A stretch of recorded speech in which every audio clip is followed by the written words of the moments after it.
Good morning. Om Shanti. आज 26 मई 2021 साकार मुरली है।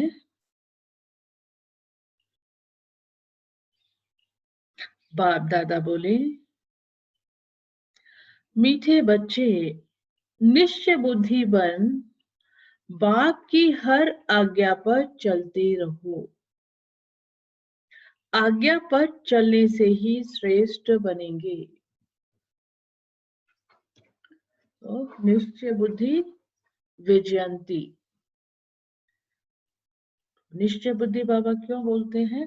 क्योंकि कभी कभी हम सोचते हैं ना, हमारा ये काम ऐसे हो जाए और उसमें समय लगता है, तो हमें लगता है कि बाबा हमारी मदद नहीं कर रहे।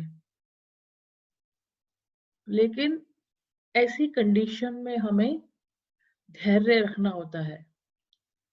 ये तो संकल्प में भी नहीं आना चाहिए कि बाबा मदद नहीं कर रहे।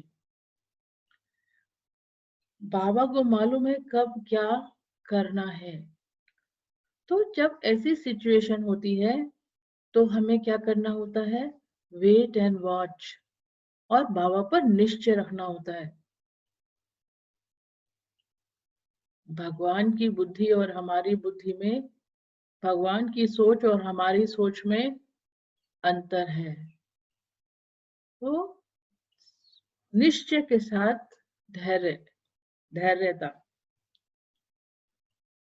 इसलिए अब बाबा देखो, कितने वर्षों से हमें यही मुरली रोज सुनाते हैं ना। पॉइंट्स को, कितने पॉइंट्स हैं, लेकिन बाबा ने, बाबा का कितना धैर्य है बाबा में। फिर भी बाबा कभी ये बोर नहीं होते हैं कि ये बच्चे तो चेंज ही नहीं होते हैं। कभी आता है बाबा के मन में? कितने वर्ष हो गए? 82, मोर देन 82 वर्ष। तो बोलो बाबा। इसलिए निश्चय हमारा बाबा में कभी डगमगाना नहीं चाहिए। तो मीठे बच्चे निश्चय बुद्धि बन बाप की हर आज्ञा पर चलते रहो। आज्ञा पर चलने से ही श्रेष्ठ बनेंगे। प्रश्न है, किन बच्चों को सच्चा सच्चा खुदाई खिदमतगार कहेंगे? किन बच्चों को सच्चा सच्चा खुदाई खिदमतगार कहेंगे? उत्तर है, जो राजाई पाने का पुरुषार्थ करते हैं और दूसरों को भी आप समान बनाते हैं। ऐसे ईश्वरीय सेवा पर लगने वाले बच्चे सच्चे सच्चे खुदाई खिदमतगार हैं। बाबा की सही मायनों में कौन मदद करते हैं? जो अपने को भी बाप समान बनाते हैं और दूसरों को भी आप समान बनाने के पुरुषार्थ में रहते हैं। तो वही बाबा को पसंद आएंगे ना। ऐसे बच्चों की ही बाबा को जरूरत है। उन्हें देखकर दूसरे भी सहयोगी बनते हैं और वो दूसरों के लिए भी प्रेरणा श्रोत्र बन जाते हैं। तो बाबा ने क्या कहा? जो राजाई पाने का पुरुषार्थ करते हैं और दूसरों को भी आप समान बनाते हैं। ऐसे ईश्वरीय सेवा पर लगने वाले बच्चे सच्चे सच्चे खुदाई खिदमतगार हैं। उन्हें देखकर दूसरे भी सहयोगी बनते हैं। ओम शांति। सभी आत्मा समझ के शांत स्वरूप एकाग्र होकर मुरली सुने। तुम जब यहाँ बैठते हो तो सबको कहना है कि शिव बाबा को याद करो। यह तो तुम जानते हो, शिव बाबा है, उनके मंदिर में भी जाते हैं, परंतु यह कोई नहीं जानते कि शिव बाबा कौन है, सिवाय तुम बच्चों के। तो शिव बाबा की याद दिलानी है। यहाँ बैठे कईयों का बुद्धि योग कहाँ कहाँ भटकता रहेगा। इसलिए तुम्हारा फर्ज है याद दिलाना। इसलिए एकाग्र होकर मुरली सुननी है, ऐसे सुननी है बाबा मुझे पढ़ा रहे हैं, बाबा डायरेक्ट मुझे पढ़ा रहे हैं। भाइयों और बहनों, बाप को याद करो। बाबा कहते हैं इसलिए तुम्हारा फर्ज है याद दिलाना कि भाइयों और बहनों, बाप को याद करो जिस बाप से वर्षा मिलना है। कल भी बाबा ने कहा था ना, जब भोजन पे बैठते हो तो एक दूसरे को याद दिलाओ। तुम अभी सच्चे भाई बहन हो। वह तो सिर्फ मेल फीमेल के कारण भाई बहन कह देते हैं। लेक्चर्स में भी ऐसे कहेंगे, ब्रदर्स सिस्टर्स। वह है भाई बहन शरीर के नाते। यहाँ वह बात नहीं। यहाँ तो आत्माओं को समझाया जाता है कि अपने रचयिता बाप को याद करो, उससे वर्षा मिलना है। फर्क है ना। भाई बहन अक्षर तो कॉमन है। तो लौकिक में भी कोई भाषण करता है तो बोलते हैं ना भाइयों और बहनों। तो भाई बहन अक्षर कॉमन है, यहाँ भी है और यहाँ भी है, लेकिन वो देह रूप में भाई बहन बात करते हैं और हम आत्मा रूप में। या बीके बीके ब्रह्मा कुमार ब्रह्मा कुमारी। यहाँ बाप बच्चों को कहते हैं मुझ बाप को याद करो। वह शिव बाबा है रूहानी बाप, और प्रजापिता ब्रह्मा है जिस्मानी बाप। तो बाप दादा दोनों कहते हैं बच्चे, बाप को याद करो और कहाँ भी बुद्धि योग ना जाए। बुद्धि बहुत भटकती है। भक्ति मार्ग में भी ऐसे होता है। कृष्ण के आगे वह किसी भी देवता के आगे बैठते हैं, माला फेरते हैं, बुद्धि कहाँ कहाँ भागती रहती है। देवताएं कौन हैं, उन्हों को यह राजाई कैसे मिली, कब मिली, यह किसको पता नहीं है। सिख लोग जानते हैं गुरु नानक ने सिख पंथ स्थापन किया, फिर उनके गुरु पोत्रे चले आते हैं। वह पुनर्जन्म में आते रहते हैं। ये बातें कोई नहीं जानते। सॉरी। सदैव थोड़े ही गुरु नानक को याद करेंगे। अच्छा समझो, गुरु नानक को, वह बुद्ध को, वह कोई भी अपने धर्म स्थापक को याद करते हैं, परंतु यह किसको थोड़े ही पता है कि अभी वह कहाँ है। वह तो कह देते हैं ज्योति ज्योत समाया। वो क्या कहते हैं, वो तो ज्योति ज्योत समा गए, वाणी से परे चले गए, या कह देते कृष्ण हजूरे हाजिर है।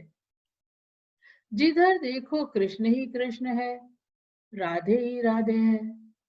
आपने देखा दिल्ली में राधे कृष्ण का मंदिर है ना, तो जहाँ कृष्ण का कमरा है, कृष्ण बनाया हुआ है श्री कृष्ण का ना, तो पूरा शीशे में बनाया हुआ है। वो शीशे इस तरह से लगे हुए हैं कि कितने ही ऊपर देखो, नीचे देखो, साइड देखो, नीचे नहीं मतलब दोनों साइड देखो, ऊपर देखो, तो कृष्ण ही कृष्ण शीशे में दिखाई देते हैं।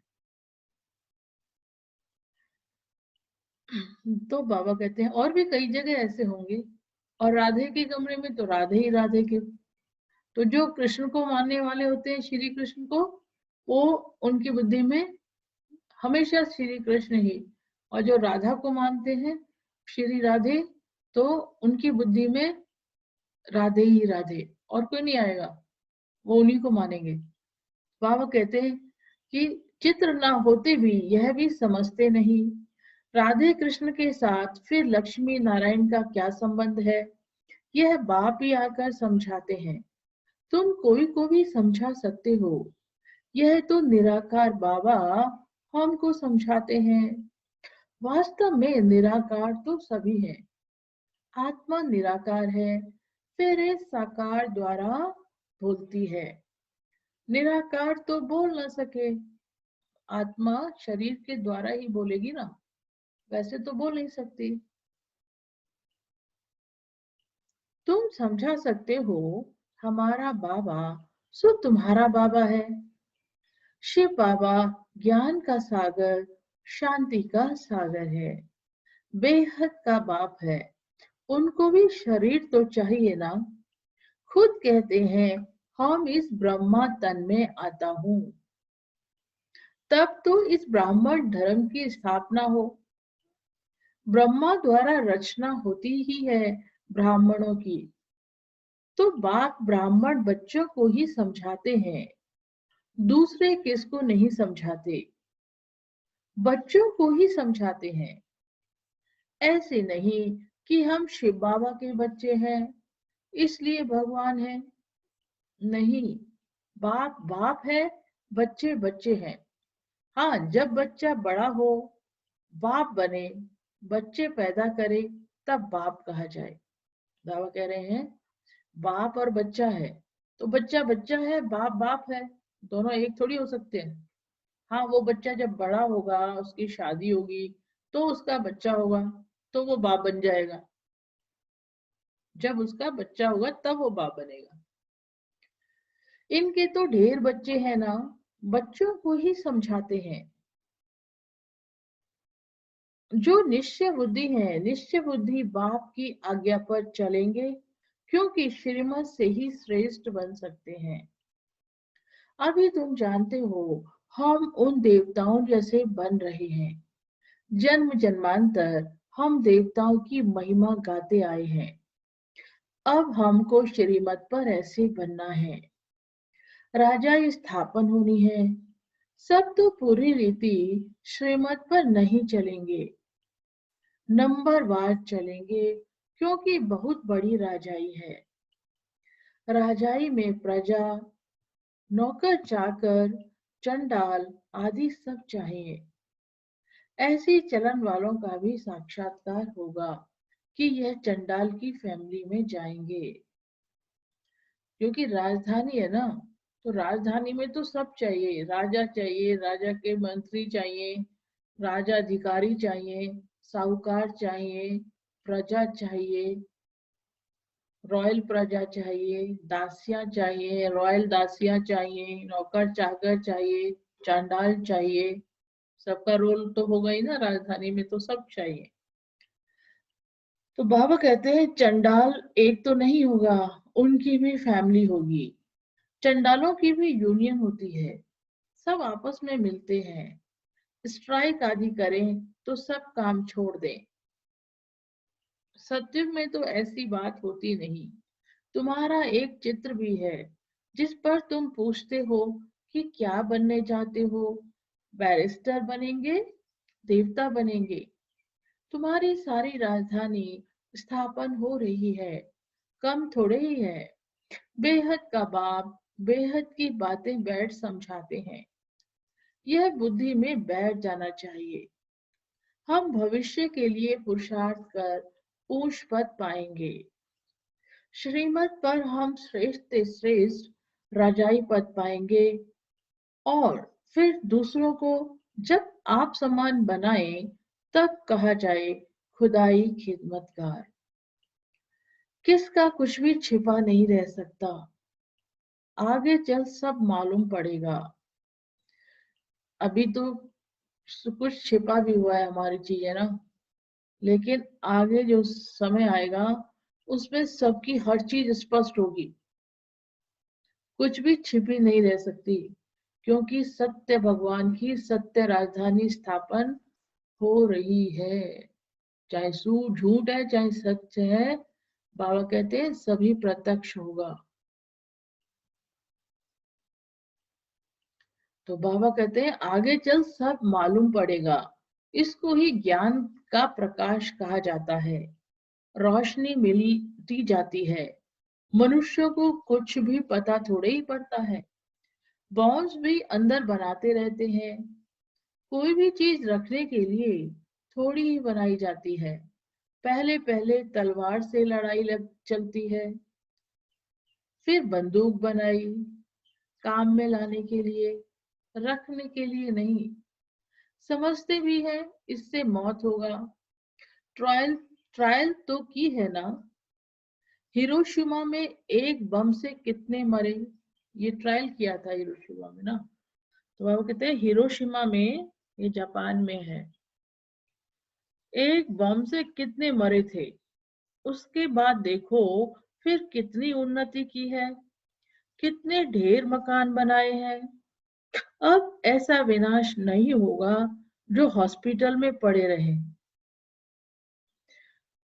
हॉस्पिटल आदि तो रहेंगे नहीं, इसलिए अर्थक्वेक आदि इकट्ठी होंगी। हॉस्पिटल में होगा ही नहीं कोई देखने वाला, तो हॉस्पिटल में कहाँ जाएंगे। इसलिए नेचुरल क्लेमिटीज आएंगी, उसी में हमारी सजाएं भी हमें खानी होंगी आत्माओं को, और वहीं वो शरीर छोड़ देंगी। क्योंकि लॉट में विनाश होगा ना, इतनी लॉट में आत्माएं कहाँ, कौन देखेगा, क्या उन इलाज करेगा, वो सब होगा ही नहीं उस समय ना। तो बाबा कहते हैं अब ऐसे विनाश नहीं होगा जो हॉस्पिटल में पड़े रहें। हॉस्पिटल आदि तो रहेंगे नहीं, इसलिए अर्थक्वेक आदि इकट्ठी होंगी। कुदरती आपदाओं को कोई रोक नहीं सकता। कहते भी हैं यह सब ईश्वर के हाथ में है।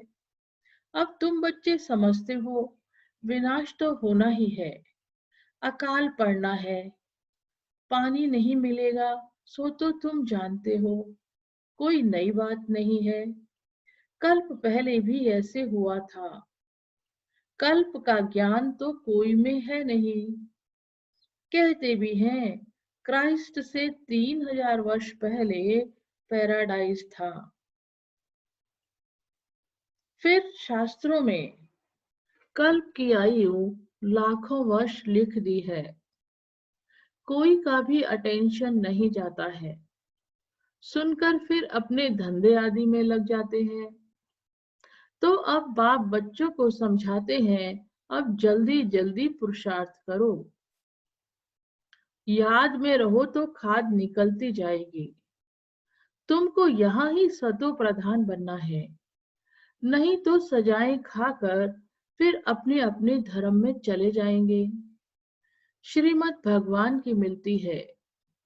श्री कृष्ण तो राजकुमार है, वह क्या किसको मत देंगे। इन बातों को दुनिया में कोई भी नहीं जानते। प्यार से समझाना है कि शिव बाबा को याद करो। शिव बाबा खुद कहते हैं कि मामे कम याद करो, वह भी कल्याणकारी है, और संग तोड़ एक संग जोड़ना है। तुम हो भारत का बेड़ा पार करने वाले। सत्यनारायण की कथा भी भारत से ही ताल्लुक रखती है, और धर्म वाले भी सत्यनारायण की कथा नहीं सुनेंगे। और धर्म वाले नहीं सुनेंगे, जो हिंदू धर्म वाले हैं ना, वही सत्यनारायण की कथा सुनेंगे। वो अपने अपने धर्मों की ग्रंथों की बातें सुनेंगे। तो बाबा कह रहे हैं यह सुनेंगे वह जो नर से नारायण बनने वाले आदि सनातन देवी देवता धर्म वाले होंगे, वही अमर कथा सुनेंगे। अमर लोक में, क्योंकि वही अमर लोक में जाएंगे ना। अमर लोक मतलब सत्युग त्रेता। अमर लोक में देवी देवता थे, तो जरूर अमर लोक में अमर कथा से यह पद पाया होगा। तो अमर कथा कौन सी है? ये जो बाबा हमें पढ़ाई पढ़ा रहे हैं, यही सच्ची सच्ची अमर कथा है। सत्यनारायण की कथा है, तीजरी की कथा है, यही है। इसी को पढ़कर हम अमरलोक में जाएंगे। एक एक बात याद करने लायक है। बाबा कहते हैं अमरलोक में देवी देवता थे, तो जरूर अमर लोक में अमर कथा से यह पद पाया होगा। एक एक बात याद करने लायक है। एक बात भी बुद्धि में अच्छी रीति बैठ जाए तो सब आ जाएंगे। बाप को याद करना है और स्वदर्शन ध्यान में रखना है। स्वदर्शन चक्र घुमाते रहो। सतयुग, त्रेता, द्वापर, कलयुग, संगम युग। ये है 5 स्वरूपों का अभ्यास। शिव बाबा के साथ यहाँ पाठ बजा रहे हैं, फिर जाना है। बाप ही समझाते हैं सच क्या है, झूठ क्या है। सत्य एक है, बाकी सब है झूठ। लंका में रावण था, एक की बात है क्या। सतयुग त्रेता में तो ऐसी बात होती नहीं। यह सारी मनुष्यों की दुनिया लंका है। यह है ही रावण राज्य। सब सीताएं एक राम को याद करती हैं, अथवा सब भक्तियां सजनियां एक भगवान साजन को याद करती हैं। क्यों याद करती हैं? क्योंकि रावण राज्य है। सन्यासी इन बातों को समझ ना सके। सब दुखी हैं, शोक वाटिका में है। शोक वाटिका किसको कहते हैं? शोक वाटिका है कलयुग, और अशोक वाटिका सतयुग, जहां शोक का नामो निशान नहीं। अशोक वाटिका जहाँ शोक ही शोक है वो है कलयुग, और सतयुग है अशोक वाटिका, जहां शोक का नामो निशान नहीं। यहाँ तो कदम कदम पर शोक है, दुख है। तुमको बाबा अशोक स्वर्ग में ले जाते हैं। यहाँ तो मनुष्य कितना शोक करते हैं। कोई मर जाता है तो जैसे पागल हो जाते हैं। स्वर्ग में तो ये सब बातें होती नहीं। अकाले मृत्यु कभी होती नहीं। जो स्त्री विधवा बने, वहां तो समय पर एक चोला छोड़ जाकर दूसरा लेते हैं। ये ज्ञान हमारी बुद्धि में होता है कि हम ये शरीर बूढ़ा हो गया है, अब इसको छोड़कर हम नया शरीर लेंगे। ये नॉलेज होती है ना हमें वहां पर, तो इसलिए हमें कोई अफसोस नहीं होता किसी को। सहज ही वो चोला छोड़कर दूसरा चोला धारण कर लेते हैं। और यहाँ ज्ञान नहीं है तो हाय हाय करते हैं, रोते पीटते हैं, क्योंकि मालूम नहीं है ना, नॉलेज नहीं है ना। तो बाबा कहते हैं वहां तो समय पर एक चोला छोड़कर दूसरा लेते हैं। मेल व फीमेल का लेंगे, यह तो साक्षात्कार हो जाएगा। पिछाड़ी में सब मालूम पड़ जाएगा, कौन कौन क्या बनेंगे। फिर उस समय कहेंगे हमने इतना समय मेहनत नहीं की, हमने इस समय मेहनत नहीं की। परंतु उस समय कहने से क्या होगा? समय तो बीत गया ना, तब अफसोस होगा। इसलिए बाप कहते हैं बच्चे मेहनत करो, सर्विस में सच्चे राइट हैंड बनो तो राजाई में आ जाएंगे। सर्विस में लगे रहो। मिसाल भी है ना, कैसे कुटुंब के कुटुंब सर्विस में लग पड़ते हैं। कहेंगे इस कुटुंब ने कर्म ऐसे अच्छे किए हैं जो सब ईश्वरीय सेवा में लग गए हैं। माँ बाप बच्चे, यह तो अच्छा है ना। सर्विस पिछाड़ी चक्र लगाते रहते हैं। तुम बच्चों को बहुत उल्लास होना चाहिए। कैसे मनुष्यों को रास्ता बताएं जो उन्हों की आत्मा खुश हो। कितनों को रास्ता बताते हो। यह तुमने प्रजा बनाई, बीज बोया ना। जमते जाम, मतलब जन्मते ही राजा तो कोई होता नहीं। पहले प्रजा के अधिकारी होते हैं, फिर पुरुषार्थ करते करते क्या से क्या बन सकते हैं। तुमको सर्विस पर देख औरों को भी उमंग होगा, हम भी क्यों ना ऐसा पुरुषार्थ करें। नहीं तो फिर कल्प कल्प ऐसा हाल होगा। बहुत आएंगे, पछताएंगे। उस समय जैसे दुख मनुष्य सारी दुनिया में कभी देख नहीं सकते। उस समय जैसा दुख बाबा क्या कह रहे हैं, जब पश्चाताप होता है ना, तो बाबा कहते हैं उस समय जैसा दुख मनुष्य सारी आयु में कभी नहीं देखते। श्रीमत पर नहीं चलने के कारण पिछाड़ी में ऐसा दुख देखेंगे, बात मत पूछो, क्योंकि अनेक विकर्म किए हैं। बाबा ब्राह्मणों की बात कर रहे हैं, जो हम श्रीमत की अवज्ञा करते हैं ना, या विकर्म बना लेते हैं, तो बाबा कहते हैं बाद में बहुत पश्चाताप होगा उन आत्माओं को। बाबा रास्ता भी बहुत सहज बताते हैं, सिर्फ बाप को याद करना है, औरों को भी यह रास्ता बताओ। तुम देवी देवता धर्म के थे, जैसे क्रिश्चियन धर्म के मनुष्य इस्लामी धर्म के मनुष्य हैं, वैसे यह है सबसे पवित्र। इन जैसा धर्म कोई हो नहीं सकता। आधा कल्प तुम पवित्र रहते हो। नर्क और स्वर्ग गाया हुआ है। हेवन किसको कहा जाता, यह भी किसको पता नहीं है। बाप भारत में आकर बच्चों को जगाते हैं। 5000 वर्ष की बात है, जो स्वर्गवासी थे वही अब नर्कवासी बने हैं। फिर बाप आकर पावन स्वर्गवासी बनाते हैं। एक साजन आकर सब सजनियों को अपनी अशोक वाटिका में ले जाते हैं। तो पहले पहले सबको यह कहो कि बाप को याद करो, नहीं तो यहाँ बैठे बैठे बुद्धि कहाँ कहाँ भटकती रहती है। भक्ति मार्ग में भी यही हाल होता है। बाबा अनुभवी तो है ना।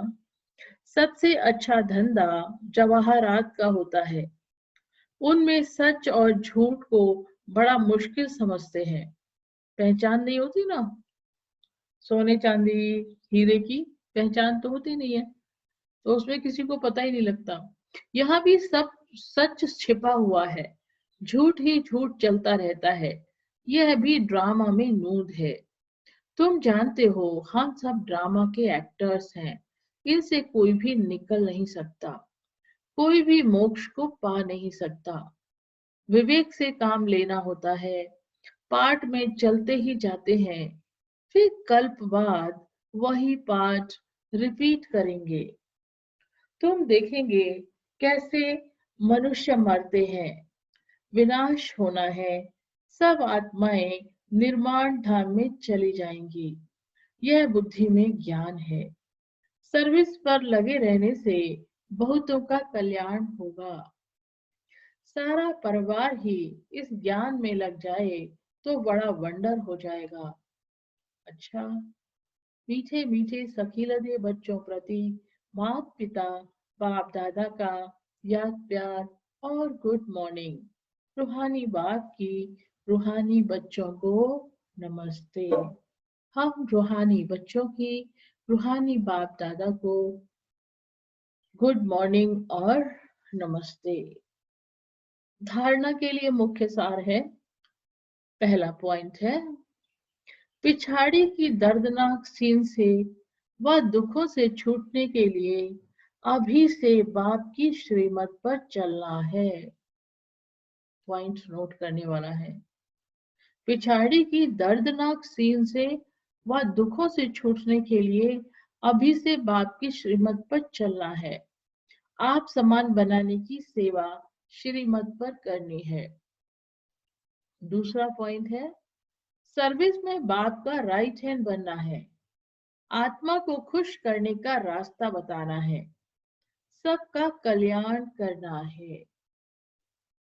आज का वरदान है, सदा मर्यादाओं की लकीर के अंदर रहने की केयर करने वाले मर्यादा पुरुषोत्तम भव।